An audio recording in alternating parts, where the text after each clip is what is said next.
Physical chemistry में start कर रहे हैं सॉलिड स्टेट। सॉलिड स्टेट पढ़ने से पहले हमें क्यूब के बारे में जानना बहुत ज़रूरी है। ठीक, अगर हम बात करें क्यूब की, तो क्यूब इस टाइप का ये क्यूब होता है, जैसे आपका कोई रूम होता है। तो क्यूब को डिफाइन करने के लिए 6 पैरामीटर्स होते हैं। 3 तो साइड होती हैं, जैसे अगर मान लीजिए ये क्यूब है, तो ये एक्स एक्सिस, ये वाई एक्सिस और ये जेड एक्सिस। तो इसमें 3 साइड होंगी, एक ओ ए, अगर ये सेंटर ओ मान लिया, ओ ए लेंथ, एक ओ बी और एक ओ सी। ठीक, तो 3 तो हो गई एज लेंथ, और 3 ही होंगे फेशियल एंगल, एक्स वाई के बीच में एंगल, वाई जेड के बीच में और जेड एक्स के बीच में, अल्फा बीटा गामा। तो किसी भी क्यूब को डिफाइन करने के लिए हमारे पास 6 क्या होती हैं, पैरामीटर्स होते हैं। 3 एज लेंथ होती हैं और 3 फेशियल एंगल होते हैं। ठीक, यही बात अगर क्यूब की बात करें तो क्यूब में तीनों साइड ओ ए, ओ बी और ओ सी, कह सकते हैं ए बी सी। अगर फॉर क्यूब की बात करें तो क्यूब के लिए ओ ए, ओ बी, ओ सी क्या हो जाएंगे, इक्वल हो जाएंगे कितना, ए। मतलब ए बी सी तीनों लेंथ क्या हो जाएंगी, बराबर हो जाएंगी। तीनों एज लेंथ क्या होंगी, बराबर। और तीनों facial angle alpha beta gamma भी इक्वल होंगे, और किसके इक्वल होंगे, 90 के। क्लियर, तो इसे बोलेंगे क्यूब। तो कोई भी क्रिस्टल यानी कि क्यूब कब कहलाएगा, अगर उसकी तीनों एज लेंथ इक्वल हैं और तीनों एंगल इक्वल हैं और कितने हैं, 90 डिग्री के हैं, तो वो क्या कहलाएगा, क्यूब कहलाएगा। चलिए और कुछ बातें जाने क्यूब में, जो बेसिक सी बातें हैं जो सॉलिड स्टेट में ज़रूरत पड़ेंगी इन क्यूब। तो क्यूब की अगर हम बात करें तो नंबर ऑफ कॉर्नर्स, किसी भी क्यूब में कितने कॉर्नर्स होते हैं। तो अगर हम कॉर्नर्स की बात करें तो क्यूब में कॉर्नर्स कितने होंगे, 8 कॉर्नर्स होते हैं। देखिए जैसे एक रूम होता है तो छत पे हो गए 4 कॉर्नर्स, तो क्या होगा, ये टॉप पे, और 4 ही कॉर्नर्स कहाँ होंगे, ये बॉटम पे होंगे। तो देखो 4 ही कॉर्नर्स कहाँ आ जाएंगे, ये बॉटम पे, कह सकते हैं फ्लोर पे। तो 4 तो हो गए ग्राउंड पे और 4 कहाँ हो गए, टॉप पे यानी कि छत पे। तो टोटल अगर हम बात करेंगे तो टोटल कॉर्नर्स कितने होते हैं, 8 क्यूब में। ठीक, बात करें number of alternate corners. Alternate corners क्या होता है, एक छोड़ के एक। मान लीजिए जैसे हमने ये लिया, एक कॉर्नर्स ये ले लिया। ठीक, अब हम एक छोड़ेंगे और सेकंड लेंगे, फर्स्ट सेकंड को छोड़ के थर्ड। देखिए फर्स्ट को छोड़ के, जैसे फर्स्ट है तो फर्स्ट सेकंड को छोड़ के थर्ड। ठीक, ये ऐसे चलिए, फर्स्ट सेकंड को छोड़ के थर्ड, ये हो गए। अब देख लीजिए आप, फर्स्ट सेकंड को छोड़ के थर्ड पे है, या जैसे देख लो फर्स्ट सेकंड को छोड़ के थर्ड पे है, या ऐसे देख लो फर्स्ट सेकंड को छोड़ के थर्ड पे है, या ऐसे देख लो फर्स्ट सेकंड को छोड़ के थर्ड पे है, या ऐसे देखो फर्स्ट सेकंड को छोड़ के थर्ड पे है, या ऐसे देखिए फर्स्ट सेकंड को छोड़ के थर्ड पे है। कहीं से भी देख लो तो कह सकते हैं 2 तो हो गए टॉप पे और 2 हो गए ये बॉटम पे। अगर इसमें इस डायगोनल के अकॉर्डिंग है फेस डायगोनल, तो उसमें दूसरा फेस डायगोनल है ये। तो ये 4 क्या होंगे, तो अगर हम बात करें ऑल्टरनेट कॉर्नर्स कितने होंगे, तो वो कितने हो जाएंगे, 4। तो ऑल्टरनेट कॉर्नर्स हो जाएंगे 4। क्लियर, चलिए तो कॉर्नर्स कितने हो गए क्यूब में, 8, और ऑल्टरनेट कॉर्नर्स कितने हो गए, 4 हो गए। ध्यान भी रखिए ऑल्टरनेट कॉर्नर्स कौन से होंगे, अगर ऊपर टॉप पे ये दोनों हैं तो बॉटम पे इनका अपोजिट हो जाएंगे ये दोनों। ये जैसे हम बात करें इसमें, ये हम रेड वाले ले, ये रेड तो इसका ये रेड, तो उधर के ये रेड हो जाएंगे। तो या तो ये रेड वाले ऑल्टरनेट कॉर्नर से 4, या ये ब्लू वाले ऑल्टरनेट कॉर्नर से। तो कोई से भी ले लो, या तो रेड वाले ले लो और या ब्लू वाले ले लो। क्लियर, नेक्स्ट ये कह रहा है contribution of corners atom in A cube. अगर क्यूब के किसी कॉर्नर्स पे, ये देखिए क्यूब के किसी कॉर्नर्स पे हमने कोई एटम रख दिया, तो इस एटम का कितना कॉन्ट्रीब्यूशन रहेगा एक क्यूब के अंदर। तो समझो अगर हम बात करें यहाँ पे कोई भी ये एटम रखा है, ठीक, इस एटम का अगर हम बात करें, ये कोई एटम रखा है जी, ठीक, तो इस एटम का हाफ पार्ट तो क्या होगा, नीचे, और हाफ पार्ट कहाँ होगा, ऊपर। ठीक, अब ये जो नीचे का हाफ पार्ट है, अगर हम बात करें कॉर्नर्स का, तो ये कितने क्यूब में, अगर मैं इसको आगे क्यूब बढ़ाऊं, देखो एक क्यूब, ये क्यूब था, इस क्यूब के साइड में एक क्यूब होगा लेफ्ट साइड में, एक इसके फ्रंट में, एक उसके लेफ्ट साइड में या राइट साइड में। तो ये 4 क्यूब होंगे, इसके एक बराबर में 2 हो गए, इन दोनों के बराबर में। इन चारों क्यूब से ये कॉर्नर्स, ये एटम क्या होगा, कंबाइन होगा, और इस एटम का भी आधा पार्ट इन 4 क्यूब में होगा। 4 कहाँ होंगे, इन क्यूब के ऊपर होंगे। ठीक, जैसे तो 1 2 3 4 तो ये हो गए, इन 4 में आधा एटम, और ये बाकी बचा हुआ आधा एटम कहाँ होगा, जो इनके ऊपर रखे होंगे। कौन कौन से होंगे वो, जैसे अगर हम बात करें तो 1 2 3 4 5 6 7 और 8, ठीक है। 1 2 3 4 तो ये हो गए 4, और 4 इनके क्या होंगे ऊपर। तो इन 4 में ये आधा एटम, और बाकी बचे कौन से 5 6 7, उन 4 में ये आधा एटम। जैसे देखिए एक एटम पे अगर हम ये कॉर्नर्स है तो इस कॉर्नर्स पे कितने क्यूब होंगे, 4, और इस एटम के ऊपर भी 4 क्यूब होंगे। तो ये एटम का आधा पार्ट तो इन 4 में होगा और आधा उन 4 में होगा। ये कौन कौन से नंबर हो गए अगर हम बात करें तो देखो ये हो गए 1 2 3 4, ठीक। और ये कौन कौन से नंबर होंगे 5 6 7 8। तो अगर हम बात करें तो एक एटम कितने क्यूब के अंदर शेयर होगा, 8 क्यूब के, 8 क्यूब के। तो एक के अंदर कॉन्ट्रीब्यूशन कितना हो जाएगा 1/8। तो अगर हम बात करें कॉन्ट्रीब्यूशन देखें तो 1/8 पार्ट, ठीक है, 1/8 पार्ट। तो contribution of corners atom in A cube, तो किसी भी कॉर्नर्स एटम का कॉन्ट्रीब्यूशन एक क्यूब के अंदर कितना होगा 1/8। क्यों, क्योंकि एक एटम 8 क्यूब में इन्वॉल्व हो रहा है। तो एक क्यूब के हिस्से में कितना आएगा 1/8। क्लियर हो गई बात। चलिए नेक्स्ट, समझ में आ रहा है तो ठीक, नहीं तो इसको याद रखना है आपको। आगे देखिए बात करें नंबर ऑफ फेस या फेस सेंटर्ड, ठीक। तो फेस कितनी होंगी, तो अगर हम बात करें तो फेस क्या होंगी, 6 फेस होती हैं। कितनी फेस होती है किसी भी क्यूब में, 6। कैसे समझो, देखो एक तो ये टॉप, एक टॉप हो गई, तो ये दूसरी क्या हो गई बॉटम। एक ये राइट साइड वाली हो गई, तो इसके एक ये लेफ्ट साइड वाली हो गई। तो एक टॉप बॉटम, एक लेफ्ट राइट, ठीक है, लेफ्ट राइट, और एक क्या होगा ये फ्रंट, फ्रंट पे होगी, ये देखिए ये वाली, ये फ्रंट पे। देखो एक तो टॉप पे हो गई छत 1, तो इसका ग्राउंड हो गया, इसका अपोजिट एक ये हो गया लेफ्ट साइड में, देखिए ये इतना, ठीक। और तो इसके लेफ्ट साइड में, तो एक ये राइट साइड में हो गई, और एक ही होगी ये फ्रंट में। तो फ्रंट का नंबर मान लीजिए इसको कह दिया हमने 5, और एक क्या होगा इसके बैक में होगा। बैक कौन सा होगा, देखो ये वाला, ये। तो कितनी 6। तो कितनी होंगी, तो अगर हम बात करें फेस, नंबर ऑफ फेस कितनी होंगी या फेस सेंटर कितने होंगे, जितनी फेस होंगी उतने फेस सेंटर होंगे, कितने होंगे वो 6। अब बात करें नंबर ऑफ ऑल्टरनेट फेस, तो ऑल्टरनेट फेस कैसे निकालेंगे तो समझो, ऑल्टरनेट फेस का मतलब होता है, जैसे मान लीजिए मैंने क्या ले लिया, ये छत ले ली, एक फेस कौन सी लेकर चल गए, ये छत। तो ऑल्टरनेट का मतलब है एक फेस छोड़ के दूसरी फेस, यानी कि फर्स्ट के बाद सेकंड को छोड़ के थर्ड। तो अगर ये फर्स्ट है, ये देखिए छत क्या हो गई फर्स्ट, तो फिर ये लेफ्ट साइड में हो गई सेकंड, और फिर ये क्या आ गई थर्ड आ गई ग्राउंड। क्लियर। तो एक से फर्स्ट सेकंड को छोड़ा थर्ड ले लिया। अब जैसे इधर देख लो, फर्स्ट सेकंड को छोड़ा थर्ड ले लिया, ठीक। तो कोई सी भी 2 अल्टरनेट फेस आएंगी। आप ऐसे ले लो 1 1, और ये फ्रंट वाली ले ली सेकंड, इसे छोड़िए, थर्ड वाली ले ली ग्राउंड।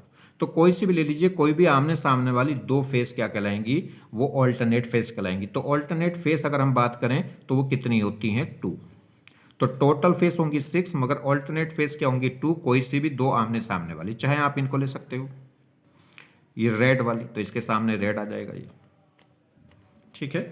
तो ये और ये आपस में क्या कहलाएंगे, एक दूसरे के ऑल्टरनेट, या लेफ्ट राइट ऑल्टरनेट फेस हो गया, या अप डाउन ऑल्टरनेट फेस हो गया, या फ्रंट और बैक हो जाएगा। कोई सी भी 2 फेस क्या कहलाएंगी, ऑल्टरनेट फेस कहलाएंगी, एक छोड़ के एक, ठीक। तो ऐसे कितनी बैठेंगी इसमें 2। अब बात करें कॉन्ट्रीब्यूशन की, contribution of face centre atom in A cube. अगर किसी भी क्यूब की फेस सेंटर पे कोई भी एटम रखा है तो उसका कॉन्ट्रीब्यूशन कितना होगा। तो समझिए, देखिए ये अगर मैं बात करूं, यहां पे कोई एटम रखा है, इस पे ये अगर कोई एटम रखा है, यहां देखिए ये इस फेस के सेंटर पे कोई एटम रखा है, तो इसका आधा पार्ट तो क्या रहेगा, इसके अंदर रहेगा, और आधा पार्ट क्या रहेगा, या कह लो इसका एक, इसके बराबर में एक क्यूब बनाइए। इसके बराबर में अगर आप एक क्यूब लेंगे तो उस क्यूब का क्या होगा, उस ये जो फेस है आधा पार्ट इस क्यूब में और आधा पार्ट इस क्यूब में। तो जब भी फेस सेंटर्ड पे होगा तो हमेशा कॉन्ट्रीब्यूशन कितना होगा 1/2, या कह सकते हैं एक फेस 2 रूम में काम करेगी या 2 क्यूब में काम करेगी। जैसे कि दीवार है रूम की, तो ये दीवार इस रूम के लिए भी इन्वॉल्व होगी और इसके लिए भी। तो एक दीवार 2 रूम में काम करती है। ऐसे ही इस दीवार के सेंटर पर रखा हुआ एटम वो हाफ इस फर्स्ट क्यूब में होगा और हाफ क्या होगा सेकेंड क्यूब में, ठीक है। जैसे यहां रख लीजिए आप टॉप पे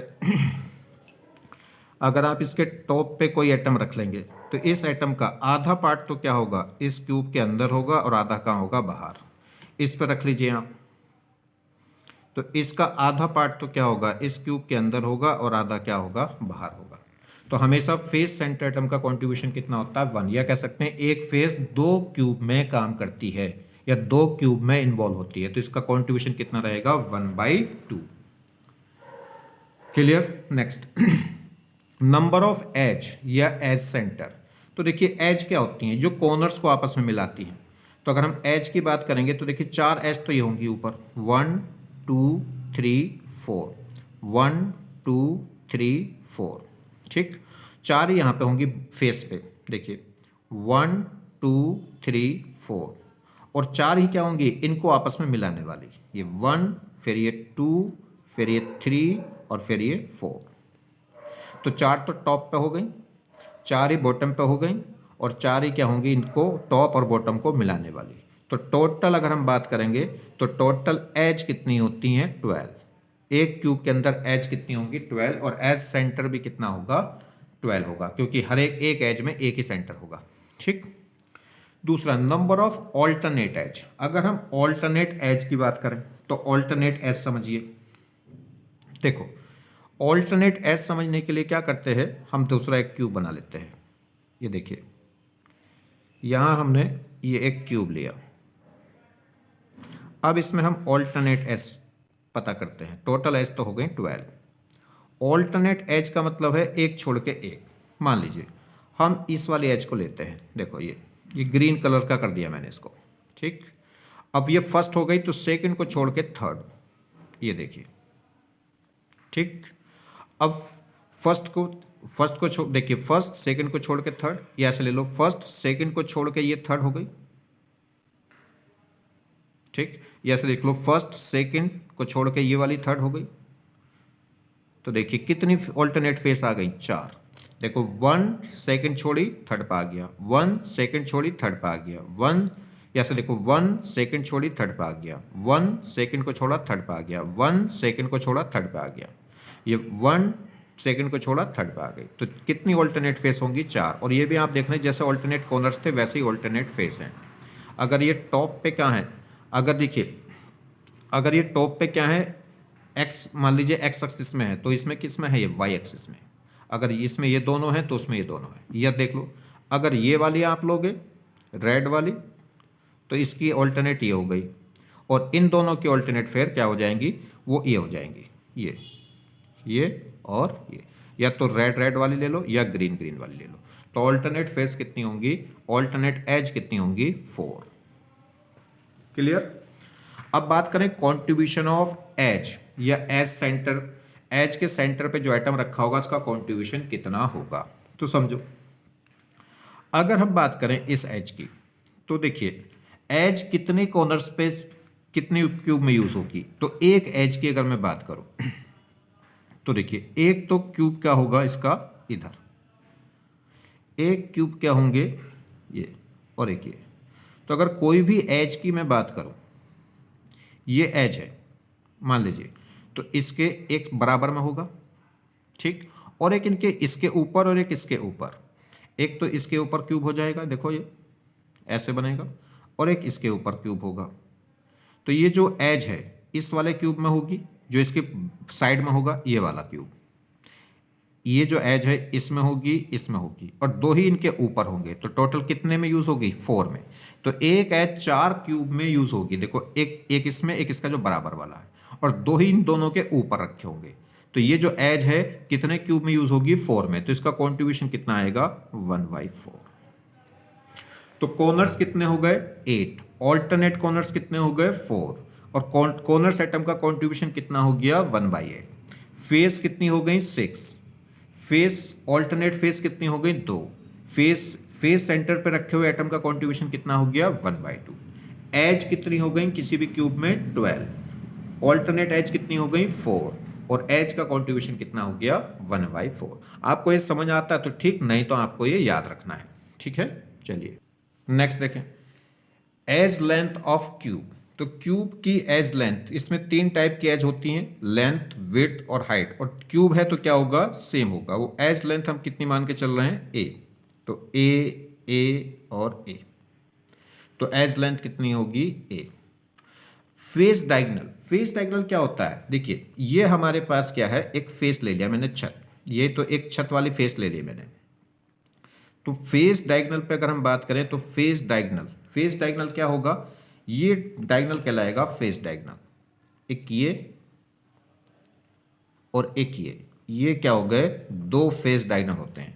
एक फेस में 2 फेस डायगोनल होंगे। अगर हम इसकी लेंथ की बात करें तो देखिए, इसकी अगर आप लेंथ निकालना चाहते हो, ये एंगल कैसा है 90, और ये साइड ए और ये साइड ए, तो ए का पाइथागोरस कितना हो जाएगा, a√2। तो अगर आप फेस डायगोनल की बात करेंगे तो कितना होगा, a√2। Clear.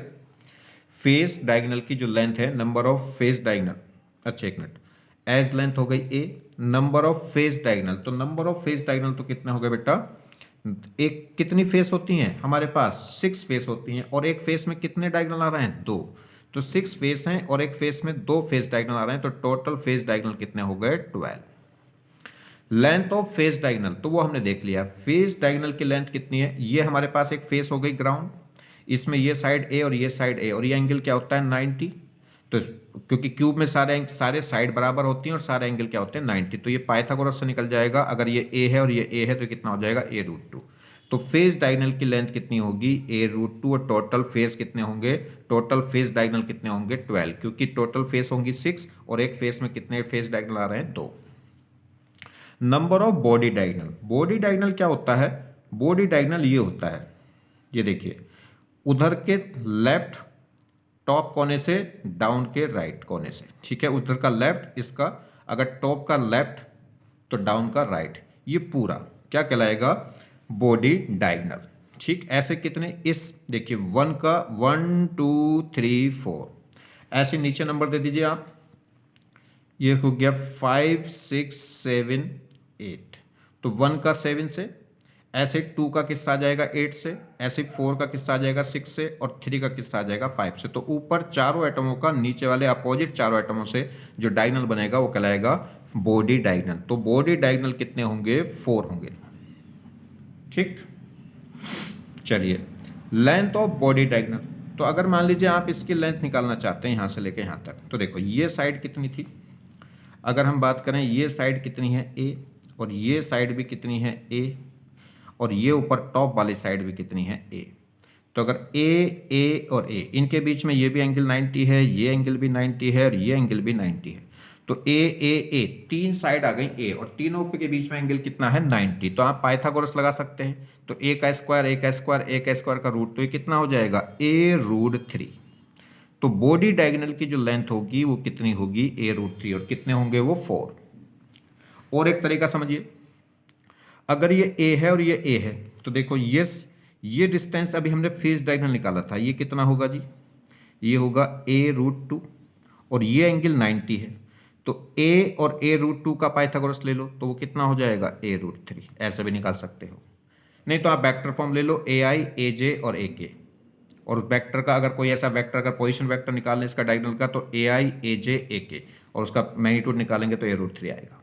Next, number of body centre, तो बॉडी सेंटर तो सिर्फ एक होगा, रूम का एकदम सेंटर, बॉडी सेंटर मतलब क्यूब सेंटर, तो वो कितना होगा, सिर्फ एक, कितना आएगा 1।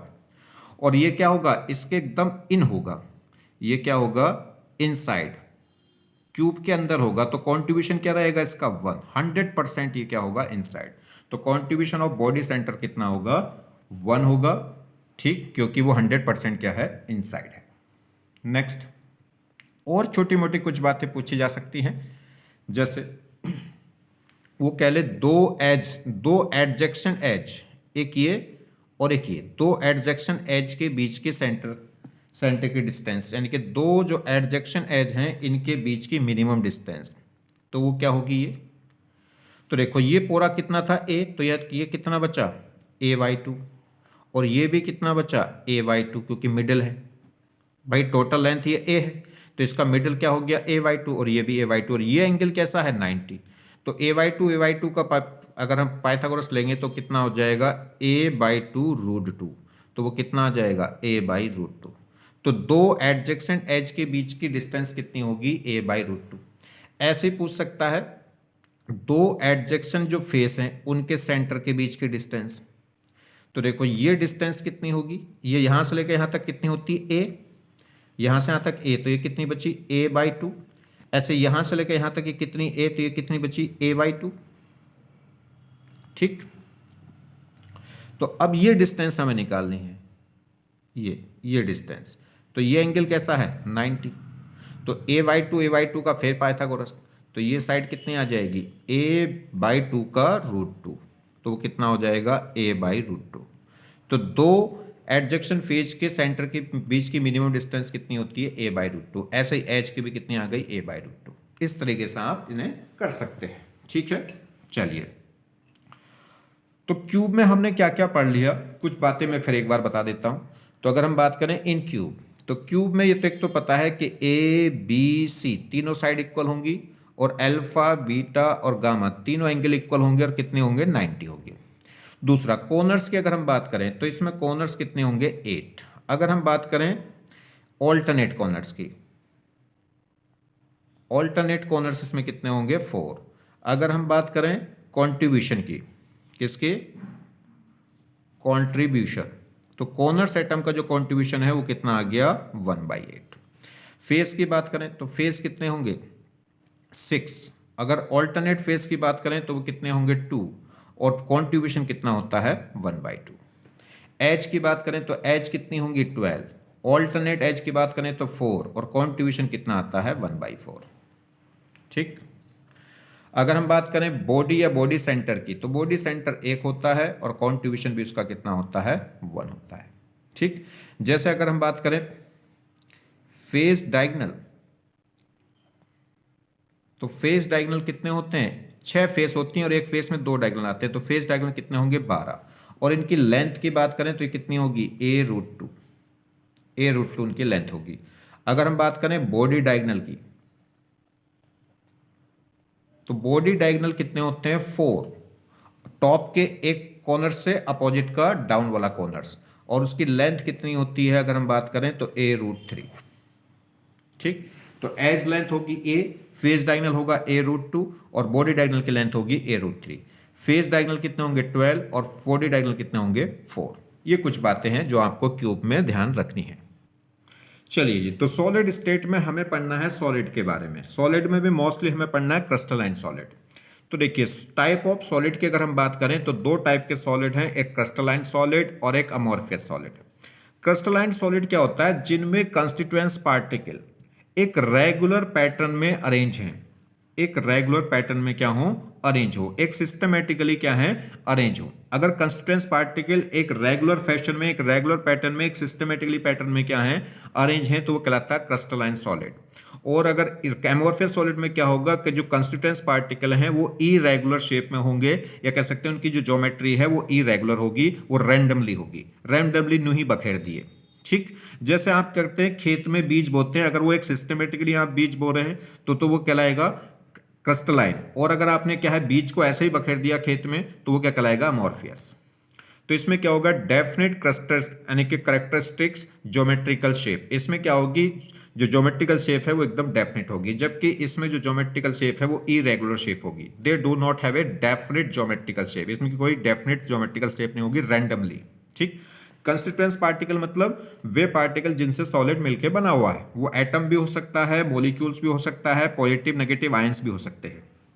दूसरा, ये जो क्रिस्टलाइन सॉलिड है लॉन्ग रेंज ऑर्डर होगा और वो शॉर्ट रेंज ऑर्डर होगा। इसका मतलब क्या है, जो इसमें पैटर्न है, जिस पैटर्न में क्रिस्टलाइन सॉलिड के अंदर जो कंस्टिट्यूएंट्स पार्टिकल हैं वो जिस भी पैटर्न में अरेंज हैं, वो पैटर्न आपको लॉन्ग रेंज तक मिलता रहेगा, यानी कि दूर तक वही पैटर्न आपको देखने को मिलेगा।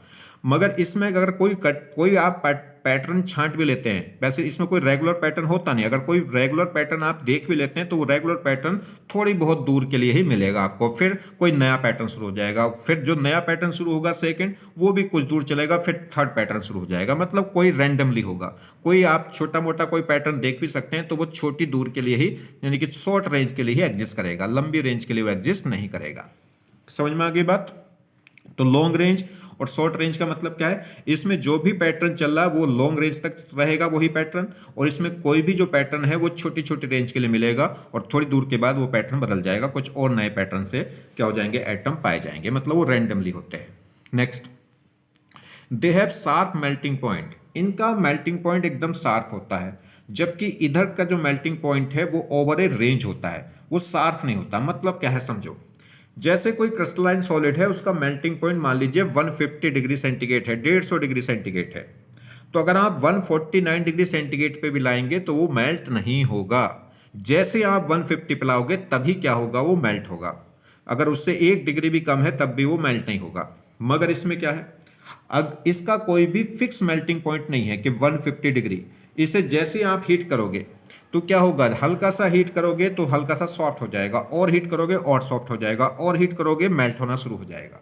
तो इसकी कोई रेंज नहीं होती, ये जैसे जैसे आप टेम्परेचर बढ़ाते जाओगे वैसे वैसे इसमें सॉफ्टनेस आती चली जाती है और फिर ये धीरे धीरे मेल्ट होना शुरू हो जाता है, यानी कि कोई एक पर्टिकुलर पॉइंट नहीं है। जबकि क्रिस्टलाइन सॉलिड में क्या है, एक पर्टिकुलर पॉइंट होता है, अगर उस पॉइंट से जरा सा भी अगर नीचे टेम्परेचर है तो जरा सा भी मेल्ट नहीं होगा, ना सॉफ्ट होगा, और जैसे ही अगर उस टेम्परेचर पहुंचेगा तो तुरंत क्या हो जाएगा, वो कंप्लीट मेल्ट हो जाएगा या मेल्ट होना शुरू हो जाएगा। तो इसमें एक फिक्स मेल्टिंग पॉइंट होता है, जबकि इसमें मेल्टिंग पॉइंट फिक्स नहीं होता, उसका एक शार्प पॉइंट होता है। तो they do not have sharp melting point, या कह सकते हैं gradually soft over A range of temperature. एक टेम्परेचर रेंज होती है, उसके अंदर ये पहले सॉफ्ट होगा, फिर और ज़्यादा सॉफ्ट होगा, फिर और सॉफ्ट होगा, फिर मेल्ट होना शुरू हो जाएगा। ठीक है, तो कोई फिक्स रेंज नहीं होती। तो इसका ग्राफ देखेंगे तो एकदम स्ट्रेट लाइन है, इसमें एक टर्निंग पॉइंट होगा, जबकि इसका ग्राफ एकदम क्या होता है, कर्व, धीरे धीरे धीरे धीरे, यानी कि एक रेंज मिलेगी, उस रेंज के अंदर ये सॉफ्ट होता है, फिर लिक्विड होता है, कुछ सॉलिड होगा। ठीक, इसका एक पॉइंट होगा 100, एक पर्टिकुलर पॉइंट होगा, इस पॉइंट से ज्यादा टेम्परेचर है तो लिक्विड, और इससे जरा सा भी नीचे है तो सॉलिड। तो इसमें एक शार्प पॉइंट, इसमें एक फिक्स शार्प पॉइंट होगा, जबकि उसमें शार्प पॉइंट होगा, एक कर्व होगा, एक रेंज होगी। यहां इस पॉइंट से लेकर इस पॉइंट तक ये ग्राफ क्या रहेगा, ऐसे कर्व। चलिए नेक्स्ट अगर हम बात करें, enthalpy of fusion is definite, इसमें एक रेगुलर, इसमें क्या मेल्टिंग पॉइंट भी शार्प है और इसमें एक रेगुलर अरेंजमेंट है, तो इसकी जो एंथैल्पी चेंज ऑफ फ्यूजन है, मतलब ये डेल्टा एच ऑफ फ्यूजन, तो वो क्या होगी, फिक्स्ड होगी। क्या होगी, फिक्स्ड होगी, मतलब एक फिक्स एनर्जी देने पे क्या हो जाएगा, ये मेल्ट हो जाएगा। ठीक, जबकि उसकी जो एनर्जी है वो वैसी डेफिनेट नहीं होगी, क्योंकि इसमें क्या होगा, मेल्टिंग पॉइंट ही शार्प नहीं होता। तो enthalpy of fusion is not definite, जबकि इसमें मेल्टिंग जो एंथैल्पी ऑफ फ्यूजन है, यानी कि मेल्ट करने के लिए जो एनर्जी रिक्वायर्ड होगी वो क्या रहेगी, पर मोल फिक्स्ड रहेगी। नेक्स्ट है, जैसे कह रहा है पजिस डेफिनेट क्रिस्टल सिस्टम, इसमें क्या होता है, एक छोटे छोटी यूनिट सेल बार बार आपस में एक रेगुलर पैटर्न में अरेंज होके एक पर्टिकुलर पैटर्न है, वो पैटर्न बार बार रिपीट होगा, और उस रिपीट से जो पूरा थ्री डायमेंशनल क्लोज पैकिंग बनती है उसे बोलते हैं क्रिस्टल। तो इसमें एक डेफिनेट क्रिस्टल पाया जाएगा, या तो क्यूबिक क्रिस्टल होगा, या टेट्रागोनल क्रिस्टल होगा, या हेक्सागोनल क्रिस्टल होगा, या ऑक्टाइडल। ये 7 तरीके के क्रिस्टल होते हैं, इनमें से कोई सी भी टाइप की क्रिस्टल पाई जाएगी।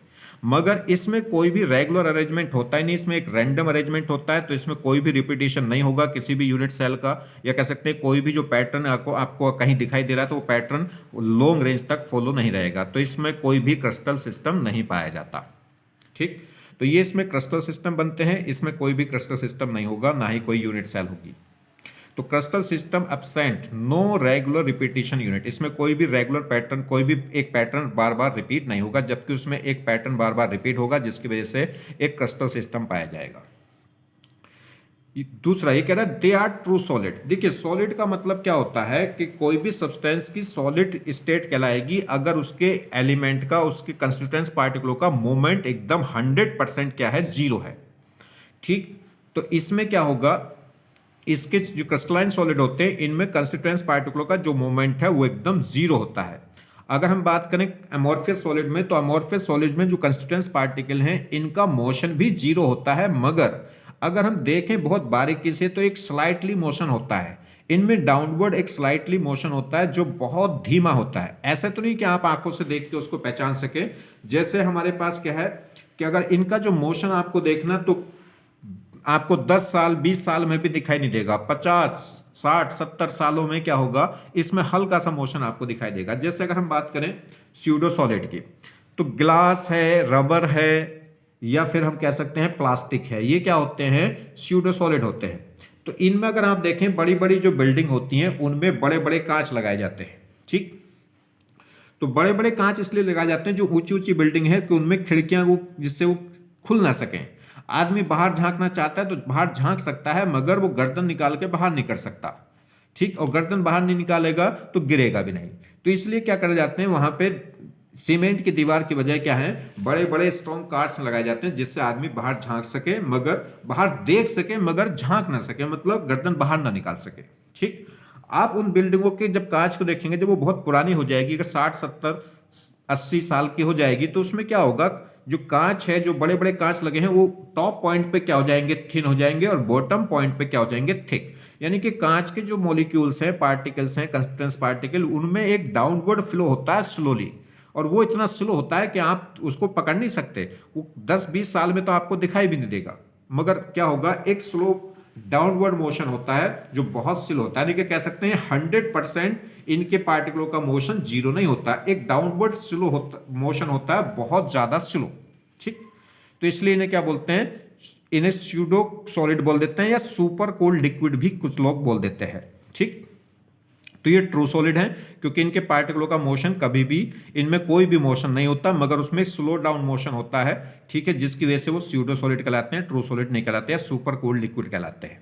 चलिए नेक्स्ट अगर हम बात देखें ये कह रहा है जो क्रिस्टलाइन सॉलिड है, अगर आप इनको क्या करें, चाकू से, ब्लेड से अगर इनको काटेंगे तो इनकी जो सरफेस आएगी वो एकदम सॉफ्ट आएगी, यानी कि स्मूथ आएगी, या कह सकते हैं प्लेन।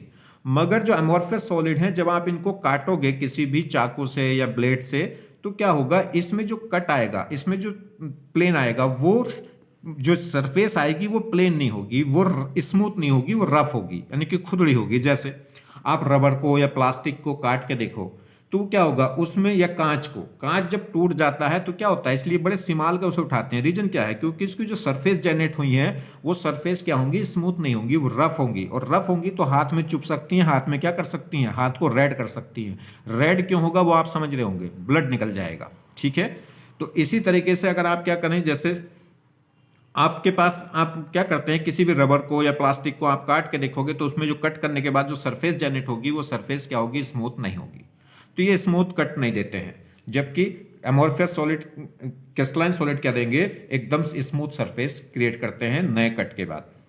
क्लियर। तो कह रहा है the splitting into the two piece when the cut with the sharp edge tool newly generate the surface is plane and the smooth, और इसमें जो नई सरफेस जनरेट होगी वो शार्प नहीं होगी। दूसरा नेक्स्ट कुछ डिफरेंस दे आर, ये इंपॉर्टेंट पॉइंट है, इसमें आपको ध्यान रखना है। ये कह रहा है जो अमोर्फस सॉलिड है और जो क्रिस्टलाइन सॉलिड है, अगर हम क्रिस्टलाइन सॉलिड की बात करें तो दे आर एनाइसोट्रॉपिक, ये एनाइसोट्रॉपिक होते हैं। जबकि अगर हम बात करें अमोर्फस सॉलिड, ये क्या होते हैं, आइसोट्रॉपिक। आइसोट्रॉपिक का मतलब है same physical property in all direction, अगर सभी डायरेक्शन में फिजिकल प्रॉपर्टी सेम होगी, किसमें, अमोर्फस सॉलिड में। जबकि क्रिस्टलाइन सॉलिड में जो फिजिकल प्रॉपर्टी है वो डिफरेंट डायरेक्शन में क्या होगी, डिफरेंट। ये सुनने में उल्टा लगता है, जो क्रिस्टलाइन सॉलिड है उसमें कंस्टिट्यूएंट्स पार्टिकलों का जो अरेंजमेंट है एकदम रेगुलर है, एकदम एक फिक्स पैटर्न में है। फिक्स पैटर्न में है तो हमें लगता है कि फिजिकल प्रॉपर्टी इसमें सेम होनी चाहिए और उसमें डिफरेंट होनी चाहिए, क्योंकि इसमें जो अरेंजमेंट है वो एक रेगुलर नहीं है। मगर ये कहानी क्या है, सुनने में उल्टी लगती है कि ये वाला केस यह होना चाहिए, ये आइसोट्रोपिक होना चाहिए, वो एनाइसोट्रोपिक होना चाहिए। मगर बात यही सही है, ये एनाइसोट्रोपिक होगा और वो आइसोट्रोपिक होगा। आइसोट्रोपिक का मतलब है फिजिकल प्रॉपर्टी ऑल डायरेक्शन में क्या रहेंगी, सेम। तो जो एमोर्फियस सॉलिड होते हैं दे आर आइसोट्रोपिक। आइसोट्रोपिक का मतलब physical property are same in all direction. जैसे कि रबर है या प्लास्टिक है या ग्लास है, क्या होते हैं, ये क्या होते हैं, एमोर्फियस सॉलिड होते हैं। इनमें ऑल डायरेक्शन में फिजिकल प्रॉपर्टी क्या रहती है, सेम। अगर यहां पे हम बात करेंगे क्रिस्टलाइन सॉलिड में तो दे आर एनाइसोट्रोपिक। एनाइसोट्रॉपिक मतलब ऑल डायरेक्शन में फिजिकल प्रॉपर्टी सेम नहीं होगी। जैसे रिफ्रैक्टिव इंडेक्स है या इलेक्ट्रिकल कंडक्टिविटी है, are different in different direction. जैसे एग्जाम्पल देखें क्रिस्टलाइन सॉलिड का, तो NaCl है, CsBr है, CaF2 है, ZnS है, तमाम एग्जाम्पल है। उधर आप ध्यान रखने अमोर्फियस में रबर, प्लास्टिक और ग्लास। तो देखिए, तो कह रहा है आइसोट्रॉपिक का मतलब होता है isotropic substance have the same physical property in all direction. तो अमोर्फियस सॉलिड में ऑल डायरेक्शन में फिजिकल प्रॉपर्टी सेम होती है, जबकि क्रिस्टलाइन में सेम डायरेक्शन में फिजिकल प्रॉपर्टी सेम नहीं होती। ये बात सुनने में उल्टी लग रही, मगर यही सही है। क्यों है समझिए जरा इसको।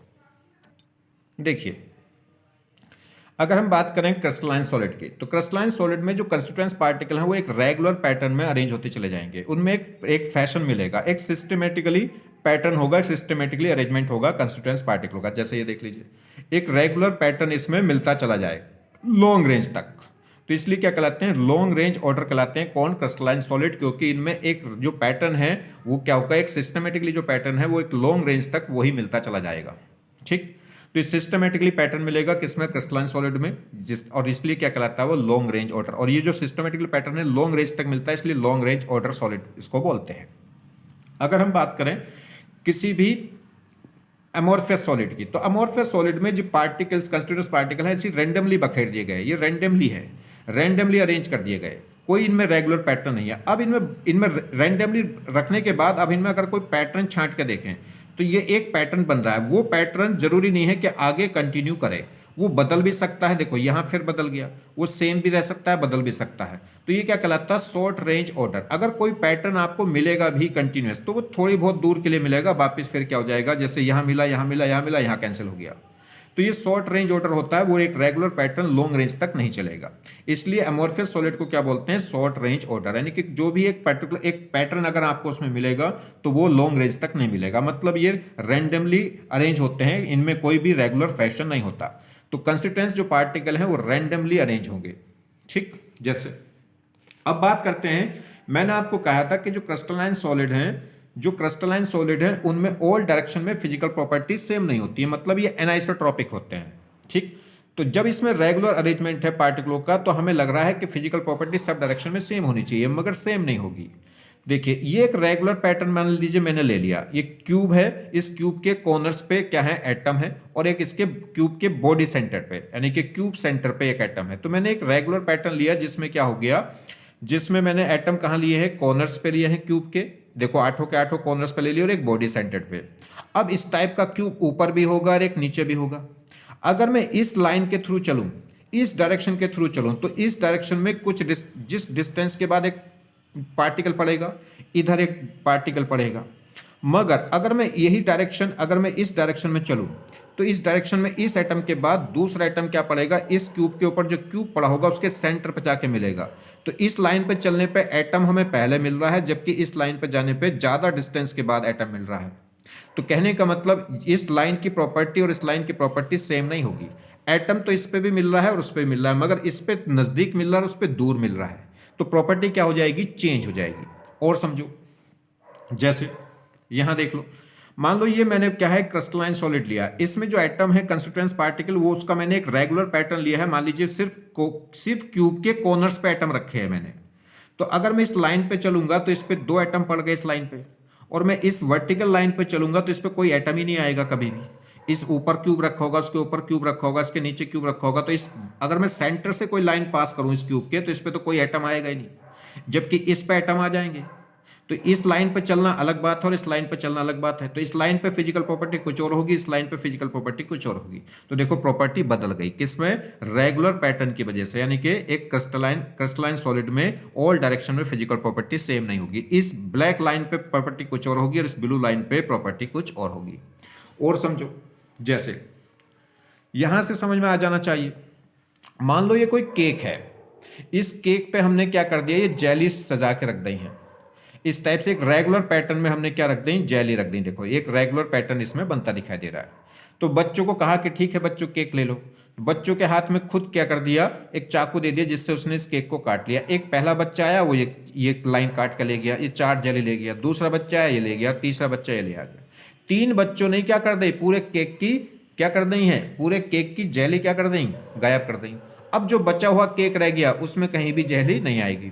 या अगर ये पट्टी आप लेते हैं तो इसमें देखिए, इसमें जेली है, इसमें जेली नहीं है, इसमें जेली आएगी, इसमें जेली नहीं आएगी, इसमें जेली आएगी, बाकी इसमें जेली नहीं आएगी, यहाँ जेली नहीं आएगी।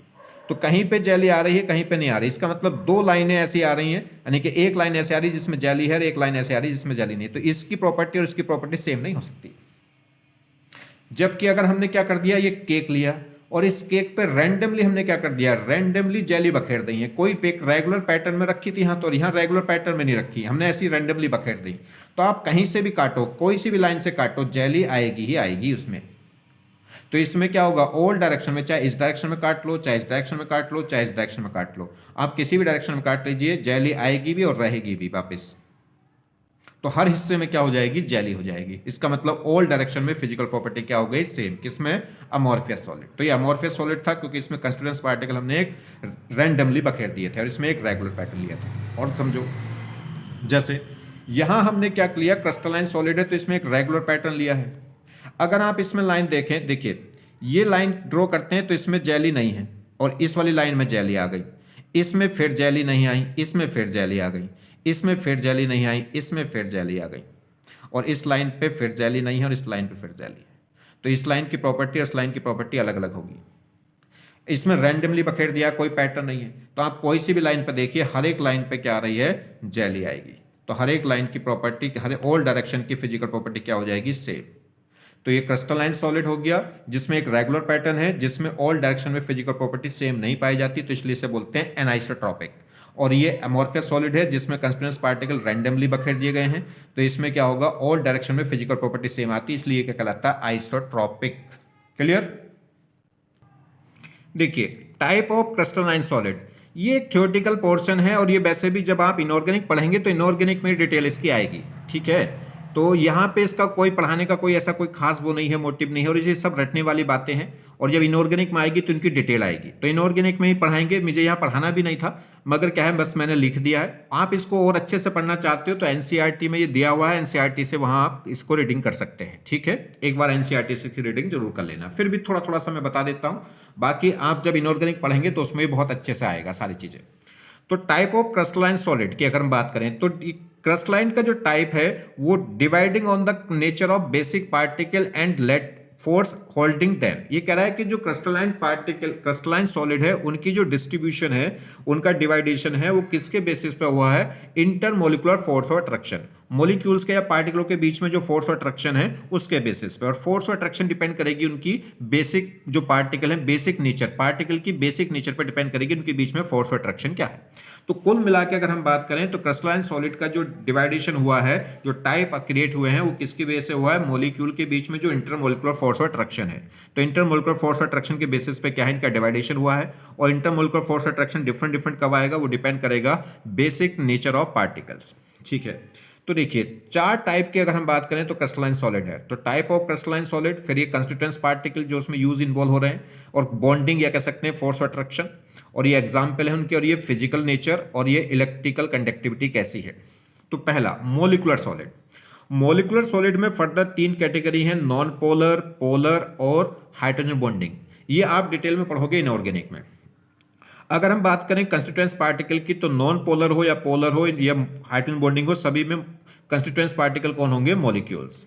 इसमें अगर फोर्स ऑफ अट्रैक्शन की बात करें तो नॉन पोलर में जो फोर्स ऑफ अट्रैक्शन होता है वो इंड्यूस्ड डाइपोल, इंड्यूस्ड डाइपोल या इंस्टेंटेनियस डाइपोल, इंड्यूस्ड डाइपोल होता है। सब आप क्या करेंगे, वैन डर वाल फोर्स में पढ़ेंगे, तो इसे बोलते हैं डिस्पर्जन फोर्स।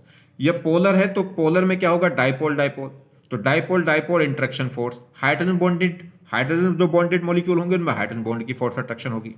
एग्जाम्पल जैसे ये नॉन पोलर मॉलिक्यूल में पाया जाएगा, ये पोलर मॉलिक्यूल। पोलर मॉलिक्यूल वो होंगे जहां पर नेट डाइपोल मोमेंट, अगर डाइपोल मोमेंट जीरो है तो पोलर नॉन पोलर मॉलिक्यूल है, और डाइपोल मोमेंट जीरो नहीं है तो पोलर मॉलिक्यूल है। और हाइड्रोजन बॉन्डिंग कहाँ होती है, कहाँ नहीं होती है, सब इनऑर्गेनिक में पढ़ाई जाएगी। नेचर की बात करें तो ये नॉन पोलर भी क्या होते हैं, सॉफ्ट, पोलर भी क्या होते हैं, सॉफ्ट, और हाइड्रोजन बॉन्डिंग क्या हो जाते हैं, हार्ड, जैसा आइस है, ठीक। अगर हम बात करें इलेक्ट्रिकल कंडक्टिविटी की तो ये भी इंसुलेटर होते हैं और वेरी लो मेल्टिंग पॉइंट होता है, ये भी इंसुलेटर होते हैं, यानी कि इनमें भी करंट फ्लो नहीं करती, किसमें, पोलर वालों में, और ये भी लो मेल्टिंग पॉइंट होता है।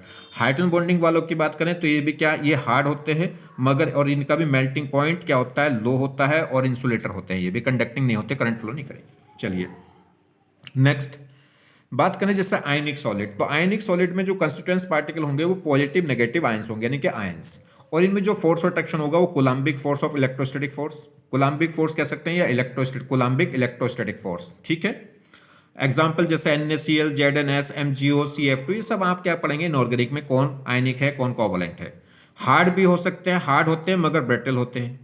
इंसुलेटर होंगे सॉलिड फॉर्म में, अगर सॉलिड फॉर्म है तो इलेक्ट्रॉन फ्लो नहीं होंगे, यानी कि क्या होंगे, आयंस मूव नहीं कर सकते अगर सॉलिड फॉर्म है तो इंसुलेटर। और अगर ये फ्यूज फॉर्म या एक्वस फॉर्म में ले लें, मतलब पानी में घोलते हैं, इनको मेल्ट कर दें, तब उस केस में आयंस इनके मूव कर जाते हैं, तो ये क्या कर जाते हैं, कंडक्टर की तरह बिहेव कर जाते हैं। मेल्टिंग पॉइंट जनरली इनका हाई होता है क्योंकि जो कोलम्बिक फोर्स है, इलेक्ट्रोस्टैटिक फोर्स, वो एक स्ट्रॉन्ग फोर्स है। अगर बात करें मेटेलिक सॉलिड, तो इसमें जो कंस्टिट्यूएंट्स पार्टिकल होंगे पॉजिटिव आयंस और क्या है, डीलोकलाइज इलेक्ट्रॉन्स, या बोलते हैं कैनाल्स, ठीक, कैनाल इलेक्ट्रॉन्स। और कौन सी फोर्स अट्रैक्शन होगी, मेटेलिक बॉन्ड, मेटल मेटल के बीच में मेटेलिक बॉन्ड। एग्जांपल कोई भी metal, Fe, silver, gold, copper, aluminium, कोई भी मेटल्स हार्ड भी होंगे, हार्ड होंगे, डक्टाइल नेचर के होंगे, मेलिबल्स नेचर के होंगे। डक्टाइल आपको पता ही है, थिन वायर में कन्वर्ट हो सकते हैं, मेलिबल्स यानी कि थिन शीट में कन्वर्ट हो सकते हैं। कंडक्टिंग होंगे इन सॉलिड में और मोल्टन दोनों स्टेट में क्या रहेंगे, कंडक्टिंग, क्योंकि इनके अंदर क्या होते हैं, फ्री इलेक्ट्रॉन्स होते हैं। और हाई मेल्टिंग पॉइंट होगा क्योंकि मेटेलिक बॉन्ड क्या होगा, एक स्ट्रॉन्ग बॉन्ड होता है। नेक्स्ट अगर बात करें कोवलेंट या नेटवर्क सॉलिड, तो इनमें जो